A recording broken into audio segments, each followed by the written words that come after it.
नमस्कार शेतकरी बांधवांनो, स्वागत आहे तुमचं किशोर मेरवटे चॅनलला।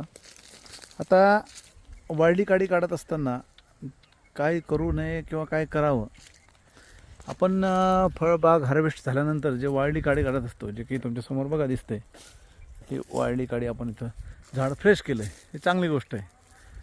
पण वाढली काडी काढताना असं काही भागात जाणवलं आहे की सोडच्या नावाखाली आपल्याकडून काय होते, काही हिरव्या फांद्या काढतात, चांगल्या फळ फांद्या काढतात।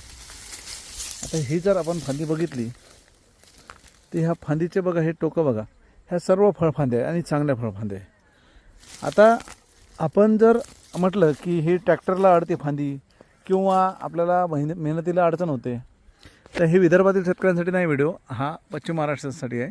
कारण विदर्भवाले शेतकरी हुशार आहे, त्यांनी 20x20, 15x15, 18x18, 23x23 अंतर लावलेलं आहे, त्यामुळे त्यांचा कुठलंही अवजार बागामधून सहज जाते।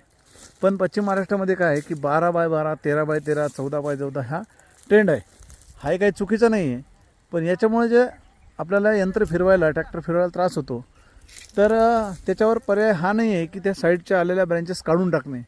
त्या ब्रँचेस येणारच, कारण ते झाडाचं वैशिष्ट्य आहे वाढीचं। त्यामुळे शक्यतोवर त्या फांद्या कट न करता आपल्याला यंत्र बदलावं लागेल, जे ट्रॅक्टर आहे, हातातला रोटा घ्यावा लागेल, रोट्याने ते मॅनेज करावं लागेल, गवत काढण्याचं कटर घ्यावं लागेल। पण काडी म्हणजे ही फांदी मारणे, ही जे आपल्याला इथं कट दिसतोय, आता ही हिरवी होती का वाढली होती आपल्याला माहिती नाही, पण ही फांदी जर इकडे बाजूला होती म्हणून आपण जर कट केली असेल तर तसं करू नका। त्यामुळे आपल्याला फळफांद्या कमी होते आणि आपल्या उत्पन्नात घट होते। धन्यवाद।